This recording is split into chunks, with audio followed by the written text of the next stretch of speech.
오늘 우리가 읽은 본문이 바울이 고린도 교회에 쓴 편지 내용입니다.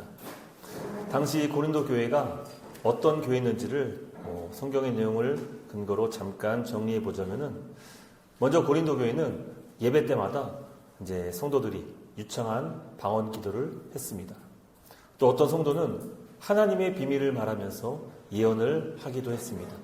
그리고 그 교회 안에서는 병든 자들이 고침받고 치유되는 그런 놀라운 기적도 나타났습니다. 겉으로 보자면은 정말 성령으로 충만한 교회고 능력으로 가득한 그런 우리가 이상적으로 생각할 수 있는 교회였습니다. 하지만 참 이상합니다. 왜냐하면은 바울은 이 고린도 교회를 향한 편지를 쓰는 내내 그들을 칭찬하고 그들을 격려하고 하기보다는 오히려 피를 토하는 심정으로 그들을 꾸짖고 있습니다. 왜냐하면은 그 교회 안에 나타났던 그 신령한 은사들, 그 능력들이 교회를 든든히 세우는 그런 축복의 통로가 아니라 오히려 교회를 갈갈이 찢어놓는 그런 날카로운 칼이 되었기 때문입니다. 고린도 교회 성도들의 모습은 참 모순적입니다. 천사의 말을 하는 방언을 유창하게 하면서 정작 옆에 있는 형제에게 따뜻한 말 한마디, 사랑의 위로의 말을 하는 데는 서툴렀습니다. 또 하늘의 비밀을 푸는 지식은 있었지만 땅에서 상처받은 그 성도들을 향한 마음은 차갑게 식어 있었습니다. 능력이 넘치면 넘칠수록, 교회 안에 기적이 나타나면 나타날수록 오히려 반대로 사랑이 점점 식어지는 그런 기형적인 모습이 바로 고린도 교회 그 현재 모습의 그 비극이었습니다. 그 결과가 무엇입니까? 교회 안에 보이지 않는 계급이 생겨버렸습니다. 나는 방언을 하는데 너는 방언을 못해? 그러면 너는 영적으로 수준이 미달이야. 나는 성경 지식이 많은데 너는 없어? 그럼 너는 우리 모임에 낄 자격이 없어. 교회 안에서 내가 너보다 낫다라는 우월감에 취하는 성도들이 있었고, 또 반면에 나는 교회 안에서 필요 없는 존재야 라고 생각하는 열등감 있는 그런 성도도 있었습니다. 하나님이 교회를 섬기도록 주신 그 은사와 직분을 갖고 오히려 형제의 가슴에 피멍을 들게 만들었습니다. 바로 이런 배경 속에서 오늘 본문을 우리는 함께 보셔야 합니다. 바울은 그 영적 엘리트주의에 빠져있는 그 성도들을 향해서 단호하게 선포합니다. 하나님께서 너에게 주신 은사는 그거 훈장 아니야. 너희들 교회는 잘난 사람들이 모인 엘리트 집단이 절대 아니야.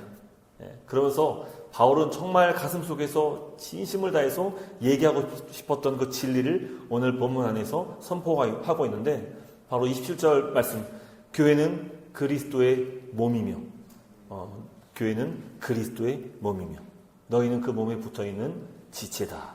할렐루야. 여러분, 우리는요 서로가 없으면은 결코 존재할 수 없는 그리스도의 피로 맺어진 한 몸이라는 사실을 기억하시기를 바랍니다. 그래서 오늘 2026년도 시작하는 그 첫 주일 예배 때 이 바울의 간절한 호소, 그 진심을 다해서 너무나도 사랑하는 고린도 교회를 향해서 전했던 그 말씀이 오늘 우리에게 주시는, 정말 이 반석교회 주시는 심장에 깊이 새겨줄 수 있는 그런 살아있는 말씀이 되기를 간절히 소망합니다. 할렐루야. 먼저 12절 말씀을 보도록 하겠습니다. 12절 말씀 같이 한번 읽어볼까요? 시작. 몸은 하나인데 많은 지체가 있고 몸의 지체가 하나 한 몸인과 같이 그리스도도 그러하니라. 아멘. 이 바울은 이 말씀을 12절을 쓰면서 사실은 문맥하고 좀 어울리지 않는 단어를 기록하고 있습니다. 그 단어를 제가 이제 하이라이트로 표시했는데 이 그리스도입니다. 그리스도. 그러니까 원래대로라면은 이 바울의 전하고자 하는 그 메시지의 문맥을 고려했을 때는 몸의 지체가 많으나 한 몸임과 같이 교회도 그러하니라. 이렇게 해야지 좀 자연스러운 전체적인 논리정연한 메시지가 되는데, 바울은 조금 어색하게 이 교회라는 단어를 쓰기보다는 그리스도라고 썼습니다. 이것은 바울이 실수한 게 아닙니다. 오히려 여기에는 엄청난 비밀이 숨겨져 있습니다. 여러분, 손가락 끝에 그런 경험들이 있으실 거예요. 아주 작은 가시 하나가 박히면은요, 정말 온몸이 찌릿찌릿하면서 이거 계속 신경 쓰이면서 이거 뭐 일도 못하고 설거지도 못하고 아무것도 못하게 됩니다. 왜 그렇습니까? 이 손끝은요, 우리 몸 전체와 연결되어 있기 때문입니다. 바울이 말하고 싶은 것이 이겁니다. 우리는 단순히 예배하기 위해서 일요일에 모이는 그런 공동체가 아니다. 종교단체가 아니야. 우리는 예수님의 살이며 예수님의 신경이고 예수님의 핏줄로 된 우리는 그리스도의 몸이다. 라는 것을 이 교회의 정체성을 더 분명히 잘 드러내기 위해서 이 교회라는 단어가 쓰여야 될 그 단어에 그리스도라는 말을 쓴 것입니다. 그래서 여러분, 우리가 한 몸으로 연결된 그리스도의 몸이란 말이에요. 옆에 있는 성도가 아프면은 예수님이 아프세요. 그리고 예수님이 아프잖아요. 우리가 아파요. 지체들이 아픕니다. 반대로 우리가 행복하잖아요. 예수님이 행복해 하십니다. 그리고 우리 교회 전체가 행복한 겁니다. 이게 바로 몸의 비밀, 신비한 영역인 것이죠. 그런데 이 당시 고린도 교회는 이 몸의 신비한 영역을 오해했습니다. 그들은 한 몸이라는 그 단어에 하나를 좀 더 강조했던 것 같습니다. 그래서 하나됨, 이것을 곧 우리 모두는 다 똑같다, 이렇게 해석을 했던 것 같아요. 하나인데 똑같은 하나, 이걸로 착각을 했습니다. 그러니까 가장 신령한 은사가 방언이라고 가정했을 때, 그렇다면 우리 모두는 다 방언을 해야 한다. 그러니까 하나가 똑같은 하나이기 때문에 다 그와 같아야 한다라고 얘기했던 것이죠. 또 가장 거룩한 모습이 금식이고 그것이 경건이라면은 우리 모두가 다 밥을 굶어야 한다, 이렇게 주장을 했던 것입니다. 그들은 마치 이 교회를 공장에서 찍어내는 그런 벽돌처럼 만들려고 했던 것입니다. 똑같은 벽돌로, 규격이 똑같은 사이즈로 그런 벽돌로 이해를 했던 것입니다. 근데 그렇지가 않아요. 하나님이 세상을 창조하실 때 이 창조 세계를 한번 바라보십시오. 하나님은 온통 나무라고는 소나무로 만들지 않았습니다. 그렇죠? 소나무만 있는 게 아니에요. 각종 다양한, 우리가 인간이 감히 셀 수 없을 정도의 풍성하고 다양한 그런 종류의 나무들을 이 세상에 창조하셨습니다.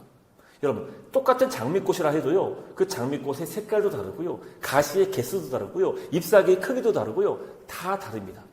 종류도 다르지만요, 같은 종류라 할지라도 너무 다른 거예요. 서로 다른 것이죠.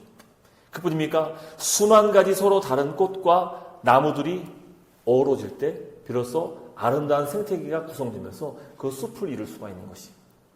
그래서 하나님은 오히려 획일성에 대해서 별로 좋아하지 않으시는 것 같아요. 하나님은 오히려 다양함 속에서, 풍성하고 그 다양함 속에서 조화로움을 추구하시는 것으로 보입니다. 한번 오케스트라를 상상해 보십시오. 무대 위에 100명의 연주자가 있습니다. 그런데 그 100명이 전원이 다 심벌즈만 하나 들고 계속 이것만 친다고 생각해 보십시오. 그게 음악입니까? 계속 이것만 꽝꽝 치면은 고막이 막 찢어질 것 같아서 여기 다 떠나실 거예요. 그 음악이 아니죠. 그건 오히려 소음에 가까울 것입니다.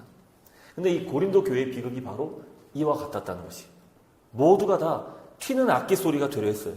모두가 다 큰 소리만 내려고 했고, 그러다 보니까 아름다운 화음은 고려하지 않고 이 조화로움에서 나타날 수 있는 그런 미적인 것을 무시한 채 오히려 시끄러운 소문만 남게 된 것입니다. 사랑하는 성도 여러분, 혹시 우리 안에도 이런 마음이 있지는 않으십니까? 우린 다 다릅니다. 각자에게 주신 고유한 성향이 있고 기질이 있고, 뭐 혈액형도 다르고 머리털 개수도 다르고 외모도 다르고, 우리는 정말 다릅니다.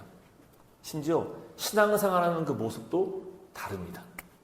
근데 이런 모습이 어쩌면은 나 개인에게는 다른 성도를 보면서 답답해 해보신 적이 있으실 겁니다. 아니, 예배를 드릴 때 다 같이 일어나서 힘차게 박수치면서 예배해야 되지, 왜 저 사람은 그렇게 행동도 이렇게 최소한으로 하면서 이렇게 소극적으로 예배를 드리는 거야?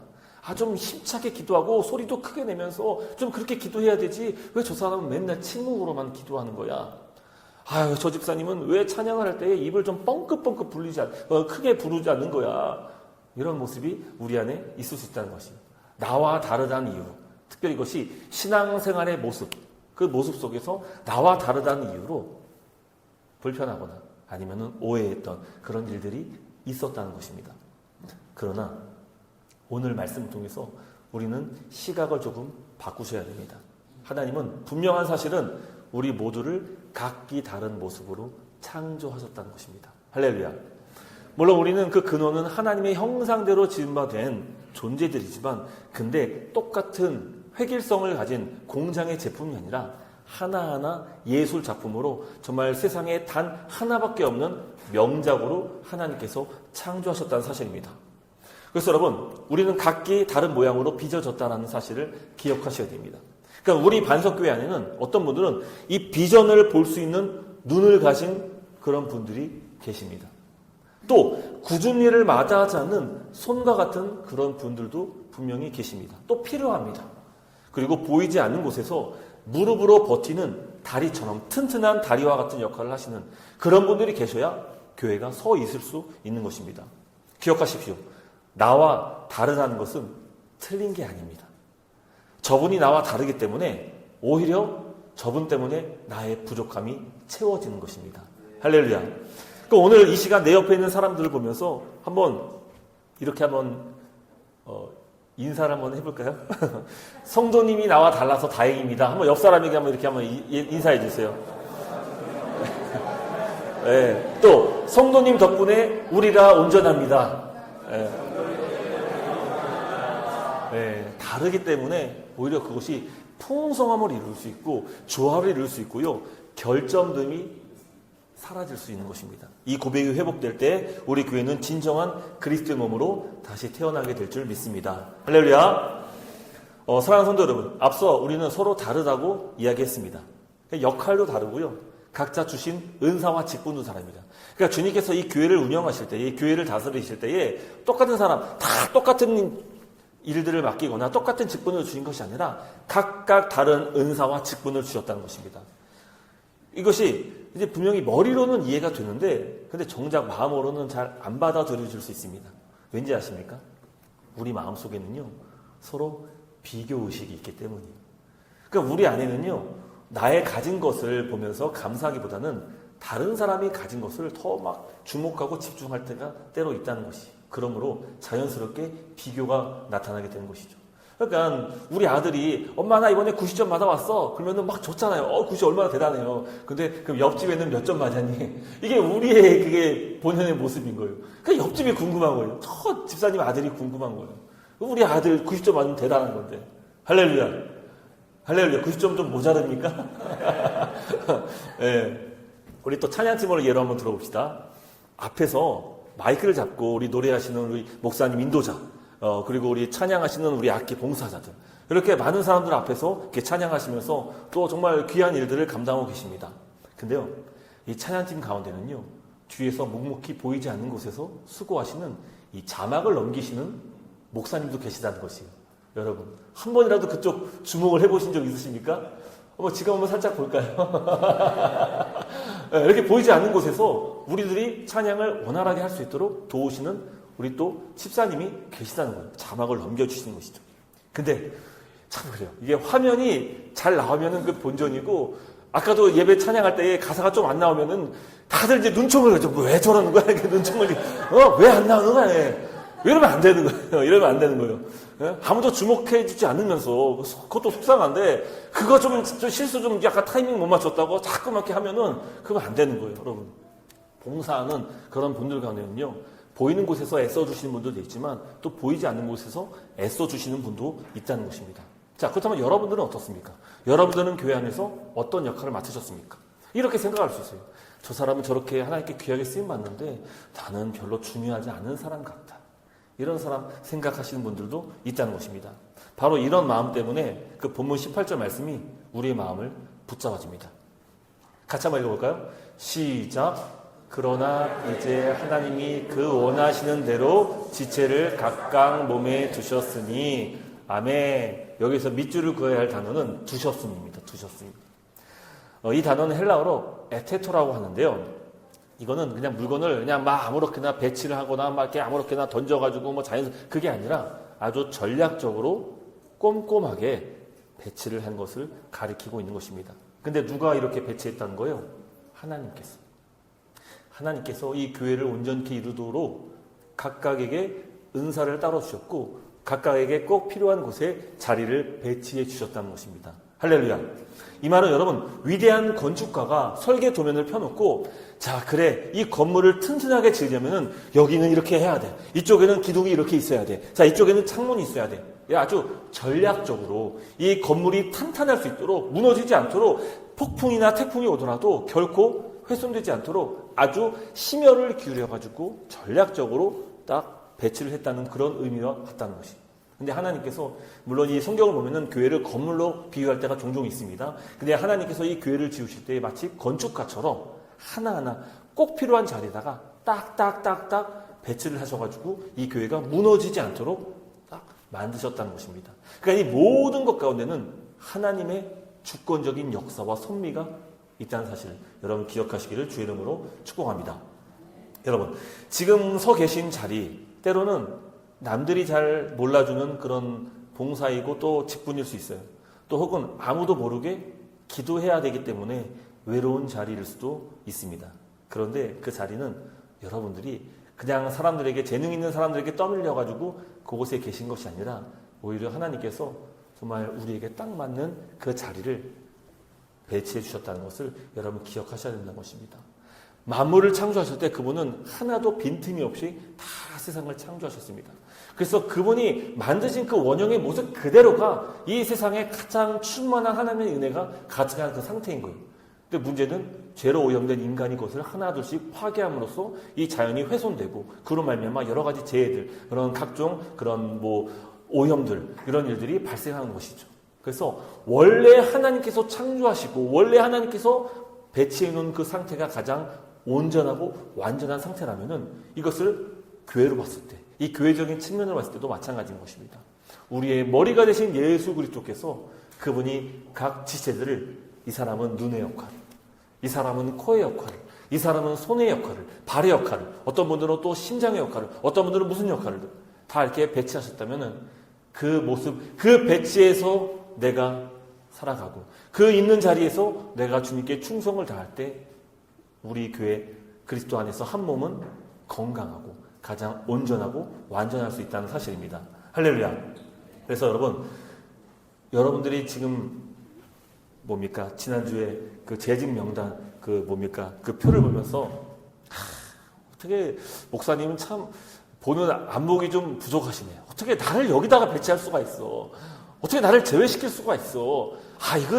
목사님 참 아직 나이가 어리고, 이거 교회 온지 얼마 안 돼가지고, 좀 많이 좀 배우셔야 된대. 라고 생각할 수 있겠지만, 그리고 그것이 진짜일 수도 있겠지만, 근데요, 마음가짐에 따라서요, 우리의 신앙생활이 달라지는 것 같아요.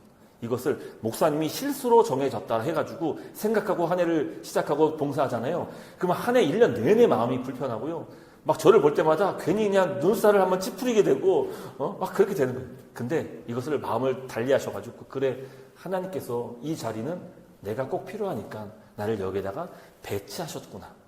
여기에 하나님께 나의 그 헌신과 나의 그 순종이 필요하기 때문에 나를 이 자리로 옮기셨구나. 라고 생각한다면요, 1년 내내 어떻습니까? 그 주님의 마음을 헤아리면서 주의 뜻에 순종하고 온전히 이 교회를 잘 세울 수 있는 그런 한 해가 될 수 있을 것이에요. 할렐루야. 그래서 여러분, 세상은요 그래요. 사람의 능력을 봅니다. 또 그 사람의 연봉을 보고요, 직책을 봅니다. 그래서 그 리더십들은요, 그 직책이나 그 사람의 능력이나 연봉에 따라서 각자 그 부서나 그 역할들을 다 배치를 합니다. 근데 이것은 세상의 입장이에요. 그리고 이것은 세상이 만들어 놓은 서열입니다. 보이지 않는 사회적인 계급인 것이죠. 근데 교회는 결코 세상을 따라가서는 안 됩니다. 여러분, 교회는 회사가 아닙니다. 교회는 일반 사업처도 아니에요. 능력이 뛰어나다고 목사를 시킨 게 아니에요. 여러분, 우리는 자격이 있어서 목사가 되거나 장로가 되거나 집사가 된 게 아닙니다. 하나님께서 우리 교회를 온전케 하시기 위해서 각 사람에게 은사를 주셨고 직분을 주셨는데 그것은 계급이 아니라 역할의 차이일 뿐이에요. 역할의 차이. 이걸 기억하셔야 돼요. 그래서 하나하나 그 모든 직분과 은사와 그 모든 부서, 봉사하는 모든 자리가요, 정말 귀중하고 소중한 자리예요. 그것이 비워지면요, 교회는 그만큼 손해예요. 손실이. 그만큼 빈 거예요. 허전한 거예요. 그러므로 지금 제가 이 목사로서 여러분들 앞에서 강단에서 말씀을 전하고 있다고 제 스스로가 막 우월감을 가져서는 안 되는 것입니다. 또 여러분도 마찬가지예요. 보이지 않는 곳에 내가 섬겨주고 아무도 나를 알아주는 사람이 없다 해서 열등감 가질 이유가 조금도 없는 것이죠. 역할이 다를 뿐 모두 주님의 교회를 세우기 위한 아주 중요한 퍼즐입니다. 퍼즐은 모두가 다 같은 그 배치의 자리에 딱 있어야지만 하나의 작품으로 나올 수가 있는 것입니다. 여러분들이 빠지면 그만큼 완성되지 못해서 불완전한 것입니다. 특별히 오늘 이 자리에 계신 우리 직분자들, 우리 리더십들, 우리는 이 말씀을 무겁게 들으셔야 됩니다. 21절 말씀 보면은 눈이 손에게 이렇게 얘기합니다. 너는 쓸데가 없어. 눈이 뭐라고? 손한테 너는 쓸데가 없어. 얼마나 교만합니까? 물론 눈은 정말 소중합니다. 꼭 필요합니다. 눈은 멀리 볼 수 있어야 되고요. 또 때로는 어떤 사람은 똑같은 눈을 가졌는데 이것을 어떻게 사업 아이템으로 만들면 기가 막혀. 근데 진짜 그런 발견할 수 있는 눈을 가지신 분들이 계세요. 여러 가지 회사 인사 문제 딱 직원을 뽑을 때 또 기가 막히게 그런 보석들을 딱 뽑는 그런 눈을 가진 그런 분들도 분명히 계십니다. 그러다 보니까 당장 그 눈앞에 흙탕물을 만지는 손을 무시할 수 있다는 것이, 또 발을 우습게 생각할 수 있는 것이죠. 근데 여러분, 만약에 우리가 갈증을 느끼고 목이 마를 때 눈은요, 아무리 노력해도 물을 마실 수가 없어요. 손이 물컵을 들고 물을 마셔줘야지만 온몸이 건강할 수 있는 것입니다. 그리고 그 혜택은 고스란히 누구에게 갑니까? 눈에게도 가는 것입니다. 이게 바로 몸의 이치. 그리고 바울이 오늘 교회를 설명하고 이 고린도 교회, 문제 많은 고린 교회를 향해서 권면할 때에 이 몸의 비유를 사용해서 이 교회가 바로 이와 같은 한 몸 된 교회이며 우리는 서로 다른 지체임을 말하고 있는 것입니다. 그래서 여러분, 저는 정말 그래요. 하나님과 사람 앞에서 성경적 지도자가 되기를 간절히 소망합니다. 그리고 모든 직분자들도 다 동일한 마음을 가져야 될 필요가 있습니다. 우리는 성경적인 지도자가 되어야 됩니다. 근데 이 성경적인 지도자는 무엇이냐? 바로 연약한 지체와 교회를 돌보고 보호할 줄 알아야 한다는 것입니다. 이게 바로 주님께서 우리에게 요구하시는 성경적 지도자의 모습입니다. 잘 보세요. 우리 몸에는요, 정말 중요한 내장들이 있습니다. 심장부터 폐도 있고 다 있어요. 근데 사실은 그 장기들은요, 하나씩 보면은 진짜 연약하게 짝이 없습니다. 그렇죠? 물렁물렁하니 이거 좀만 건드려도 수술하다가 아이고 가위를 배에다가 넣고 잘못 꿰맸네? 그러면 난리 납니다. 진짜 가위 하나 들어오면 여기 난리 납니다. 그러니까 그 정도로 연약한 지체들이. 그래서 하나님은요, 가장 단단한 갈비뼈로 그 내장들을 보호하시기 위해서 절묘하게 그걸 감싸게 하셨습니다. 근데 하나님께서 저를 비롯해서 우리 직분자들에게 단단한 믿음을 주셨는데 그 단단한 믿음을 주신 이유는 뭐냐? 자랑하라고? 우월감 가지라고? 아닙니다. 하나입니다. 바로 연약한 지체들을 세상의 공격으로부터 또 하나님의 사랑으로부터 보호하고 감싸도록 우리를 영적인 갈비뼈로 단단하게 만들어 주셨다는 것입니다. 할렐루야. 그래서 우리 모든 직분은요, 하나님께서 주신 정말 소중한 직분인데 이것은 그거를 마치 사회적인 계급이나 직책으로 이해해서는 안 되고 교회를 온전케 하기 위해서 우리를 더 연약한 지체들을 잘 섬길 수 있도록 나를 더 단단하게 이 자리에 세워주셨구나 라는 생각을 우리는 가져야 하는 것입니다. 그런 섬김의 태도와 자세를 갖고 있을 때 비로소 교회가 여러 많은 지체들이 이 교회라는 울타리 가운데서 보호를 받을 수가 있는 것입니다. 그리고 우리 모든 재직들이 약하고 약한 그 지체들을 향한 그 영적인 방패가 되어줄 때 우리 몸은 어떻게 됩니까? 건강한 몸을 이룰 수가 있는 것입니다. 할렐루야. 그래서 여러분, 비교는 별로 우리에게 유익하지 못합니다. 비교 의식 자체는 결코 우리에게 영적으로 도움이 못 됩니다. 나는 저 사람보다 왜 못할까? 그 열등감. 나는 왜 저 사람보다 못할까? 이런 열등감은요, 다 십자가 앞에 내려둬야 됩니다. 그래야지 올 한 해 내 신앙이 건강하게 잘 성장할 수 있습니다. 그리고 기억하십시오. 오늘 주님께서 내게 맡기신 그 자리는 하나님이 아주 고민하시고 그래서 가끔 이러신 분들 있잖아요. 목사님 기도해보고 결정할게요. 그걸 꼭 기도하시고 결정하시기 바랍니다. 근데 그 기도의 최고의 답은요, 바로 하나님께서 나를 이 자리로 세우셨다는 그 믿음을 가지고 순종하는 것입니다.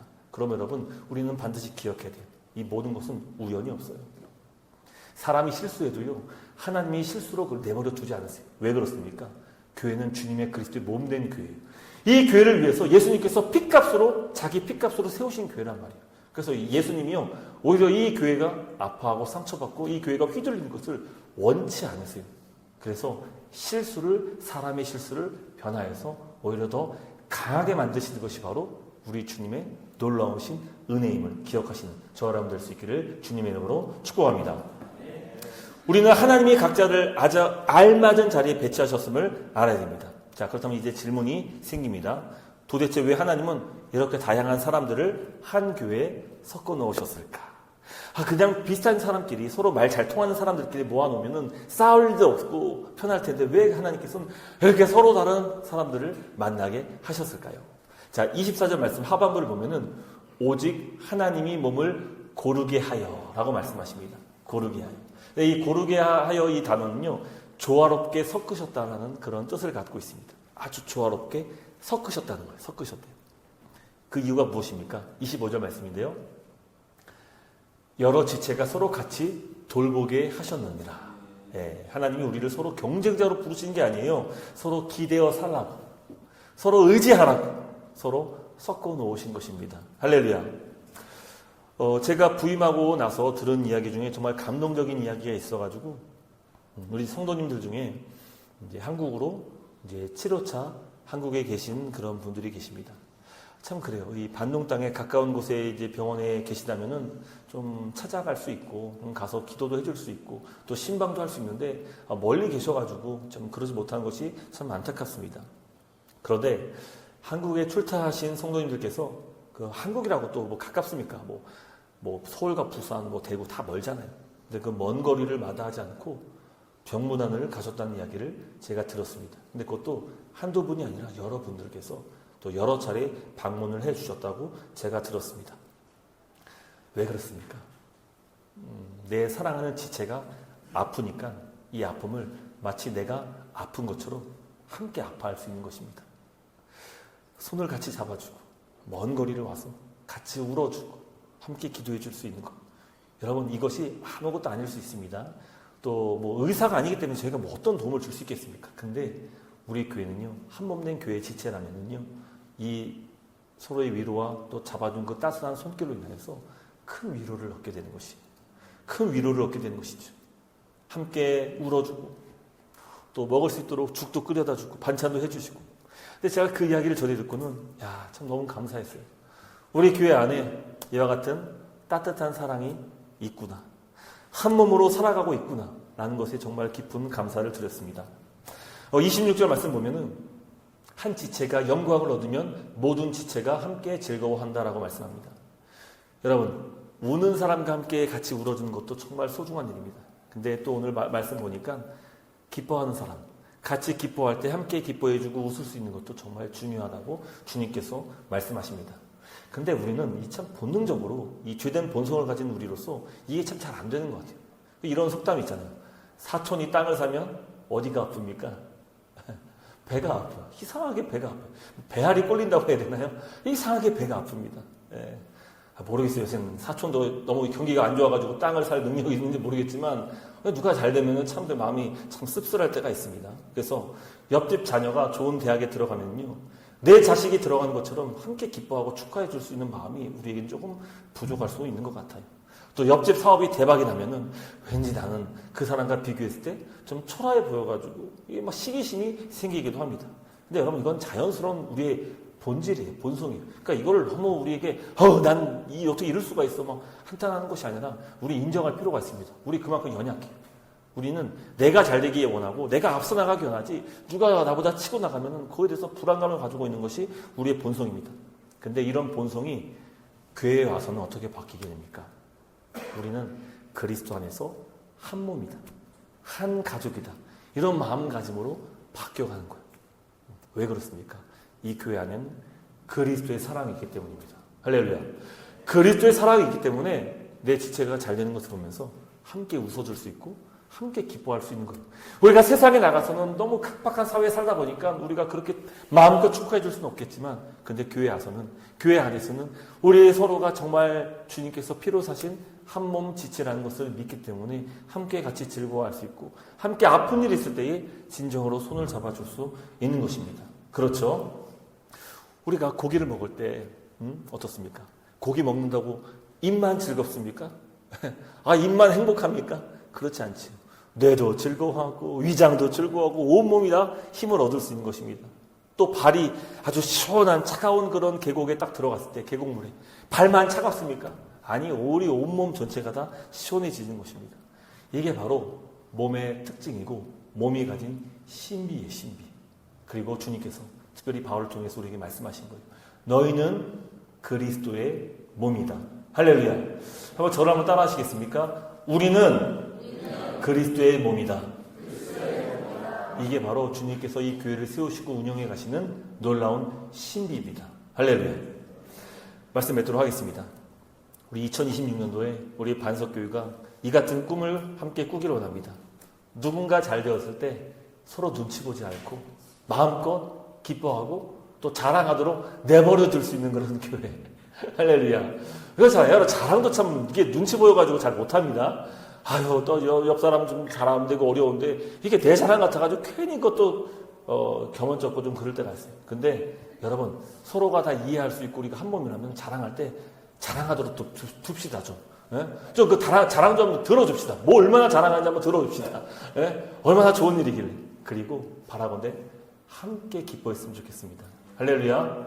또 누군가가 정말 힘들어할 때에 그 힘든 이야기 어디 가서 할 수 있겠습니까? 물론 앞서서 주님께 해야겠죠. 주님께 기도하고 엎드리고 그리고 또 누구에게 하겠습니까? 친정 부모님, 내 옆집 사람.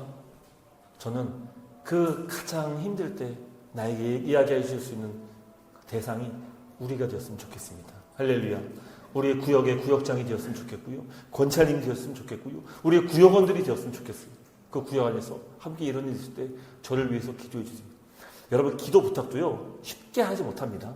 이 사람이 정말 나를 사랑하고 나를 한 몸으로 여겨줄 수 있는지 그것을 내가 믿고 신뢰해야지만 정말 나의 모든 기도 제목도 다 내어줄 수 있어요. 다 얘기할 수 있어요. 그런데 멈칫하는 아이고 괜히 이렇게 얘기했다가 괜히 또 이 말이 새어나가서 괜히 내가 또 오해받는 거 아니야? 이런 생각한다면요 결코 우리가 마음을 같이 할 수가 없을 것이. 그래서 우리 교회는 정말 한 몸으로서 누군가의 어떤 연약한 점들, 부족한 점들도 우리 안에서만 함께 다루고 어디 가서 이야기하지 말고 특별히 구역 안에서 나누는 이야기들은 어디 뭐 1구역에서 나눴는데 그 2구역 가서 얘기하고 2구역 사람들 너무 잘 알아. 아, 뭐 이런 일이 있었다면서요? 이러면은 서로 막 이야기를 못해요. 그러니까 1구역 안에서 나눴던 기도 제목은 1구역 안에서 간직하고 같이 기도해주고 또 다른 구역도 마찬가지로 그렇게 하고 또 목사님께 얘기했으면 저도 막 우리 집사님이 지금 이런 일이 있으니까 좀 기도해주세요. 예, 안 할게요. 이런 안 할 테니까요. 저도 저 혼자 기도하고 또 함께 나누는 기도 제목이라면 또 교회가 같이 또 기도하고 또 정말 힘들고 이거는 정말 이분이 기도 제목을 차마 이야기하지 못한다라고 할 때는 그때는 또 옆에 있는 사람들이 또 서로를 위해서 또 중보하고 또 묵묵히 그것도 기도해 줄 수 있지 않겠습니까? 그럴 수 있는 그런 교회가 되기를 간절히 소망합니다. 할렐루야. 그래서 우리 모든 기도 가운데에 이거는 하나님께서 우리의 기도를 통해서 우리의 교회가 합심하여 기도하여서 응답해 주신 것입니다. 라고 함께 찬양하고 고백할 수 있는 그런 교회가 되기를 간절히 소망합니다. 나의 아픔을 자기 아픔처럼 울어줄 수 있는 그런 가족, 영적인 가족. 나의 성공을 시기하지 않고 진심으로 기뻐해 줄 수 있는 그런 영적인 지체들이 모여있는 그런 공동체. 여러분 이런 공동체가 될 때 하나님께서 비로소 우리 교회에 새로운 지체들을 한 명 한 명 교회로 모아주실 것입니다. 할렐루야. 그래서 우리가 더 건강한 몸을 이룰 수가 있는 것이 지금도 건강하지만 사람들이 더 이곳에 있고 또 서로 다른 각양각색의 은사와 직분으로 교회를 섬길 때 우리 교회가 더 그리스도의 충만함으로 영광 가운데 더 든든히 온전해질 수 있는 것입니다. 우리 함께 이런 공동체를 꿈꿀 수 있는 그런 저 여러분 될 수 있기를 주님의 이름으로 축복합니다. 아멘. 내일이 아니죠. 모레부터 뭐가 있으십니까? 예, 맞아요. 할렐루야. 예, 특세가 있습니다. 이따 주보 광고에 이따 나올 테지만 우리 특세도 우리 또 시간이 되신 분들은 같이 나와서 기도하시고 혹여나 이 시간에 참여하지 못하신 분들은 괜찮아요. 각자 있는 곳에서 거기에서 특세를 하시면 되는 거예요. 우리는 다 한 몸의 지체이기 때문에요. 아유, 나는 바쁜 와중에도 이렇게 나왔는데 왜 저 사람 안 나? 이렇게 얘기하면요. 벌써 연초부터 꼬입니다. 이렇게 생각하시면 안 돼요. 그래서 서로 각자 있는 자리에서 함께 합심하여 기도하고 그래서 올 한 해 새해를 행하시는 그 하나님의 놀라우심을 기대할 수 있는 그런 우리 모든 반석교회 될 수 있기를 주님의 이름으로 축복합니다. 아멘.